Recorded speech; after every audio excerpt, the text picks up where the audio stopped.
என் ரத்தத்தின் ரத்தமான உடன்பிறப்புகளே.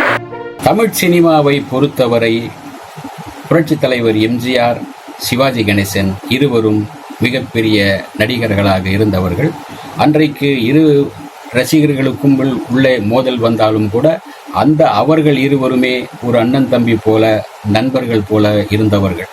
இருவரும் இரண்டு கட்சிகளை சேர்ந்தவர்களாக இருந்த போதும், இருவருக்கும் வெவ்வேறு கொள்கை இருந்த போதும், சினிமாவை பொறுத்தவரை எம்ஜிஆர் எல்லோரையும் நேசித்தார்.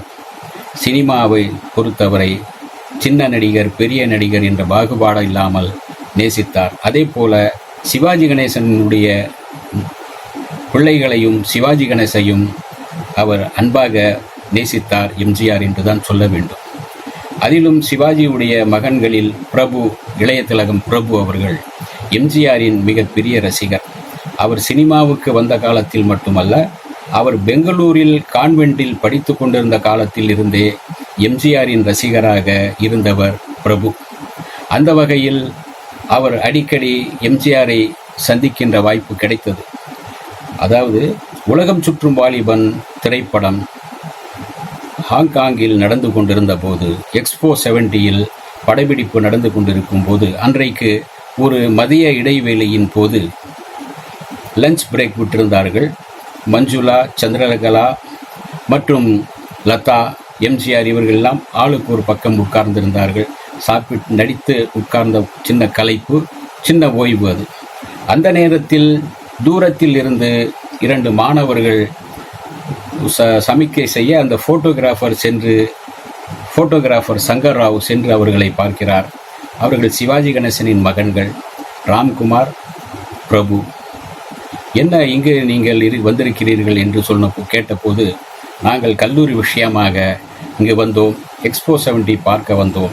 அப்படியே இங்கே பெரியப்பா எம்ஜிஆர் அவர்கள் இங்கு உலகம் சுற்றும் வாலிபன் படப்பிடிப்பு நடப்பதாக கேள்விப்பட்டு பெரியப்பாவை பார்க்க வந்தோம் என்று சொன்னார்கள்.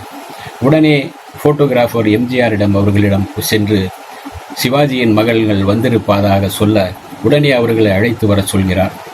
அழைத்து வர சொல்லி மேக்கப் மேன் மற்றும் ஆர்ட் டைரக்டர் முத்து அவர்களிடம் இவர்களை இவர்களுக்கு உடனே சாப்பாடு போடுங்கள், சாப்பிட என்றார். சொல்ல, இல்லை நாங்கள் சாப்பிட்டு விட்டோம், சாப்பாடு வேண்டாம் என்கிறார் பிரபு. இல்லை நீங்கள் சாப்பிட வேண்டும் என்று சொல்லி அவர்களுடன் உட்கார்ந்து, தான் சாப்பிட்டால்தான் அவர்களும் சாப்பிடுவார்கள் என்பதற்காக எம்ஜிஆர் உட்கார்ந்து அவர்களோடு சாப்பிட்டு பரிமாறி அவரும் சாப்பிட்டார்.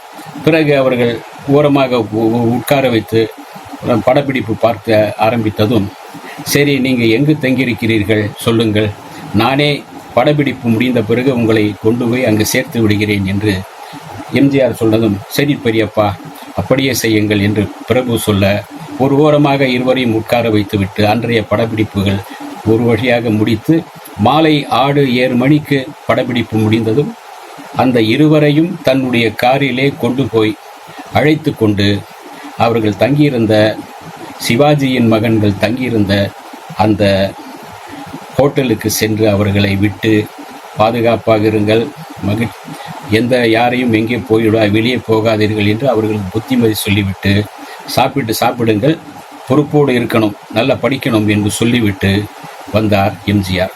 ஆக தன்னுடைய நண்பர் சிவாஜி வேறொரு சினிமாவில் இன்னொரு எதிர்முனையில் இருப்பவர், எம்ஜிஆர் எதிர்முனையில் இருப்பவர். ஆனாலும் கூட எம்ஜிஆரின் ரசிகராக சிவாஜியின் மகன்கள் இருந்தார்கள். அவர்கள் படப்பிடிப்புக்கு வந்தபோது அவர்கள் மீது அன்பு செலுத்தி அவர்களை சாப்பிட வைத்து அன்பாக எம்ஜிஆர் கவனித்து கொண்டார் என்பதற்கு இது ஒரு சான்று. என்றால் எம்ஜிஆர் எல்லோரையும் நேசித்தார், எல்லோருடனும் அன்பாக இருந்தார் என்பதற்கு இது ஒரு நல்ல உதாரணம் தானே. இந்த வீடியோ உங்களுக்கு பிடிச்சிருந்தா லைக் பண்ணுங்க, ஷேர் பண்ணுங்க, கமெண்ட் பண்ணுங்க, சப்ஸ்கிரைப் பண்ணுங்க, மறக்காம பெல் ஐகானை கிளிக் பண்ணுங்க.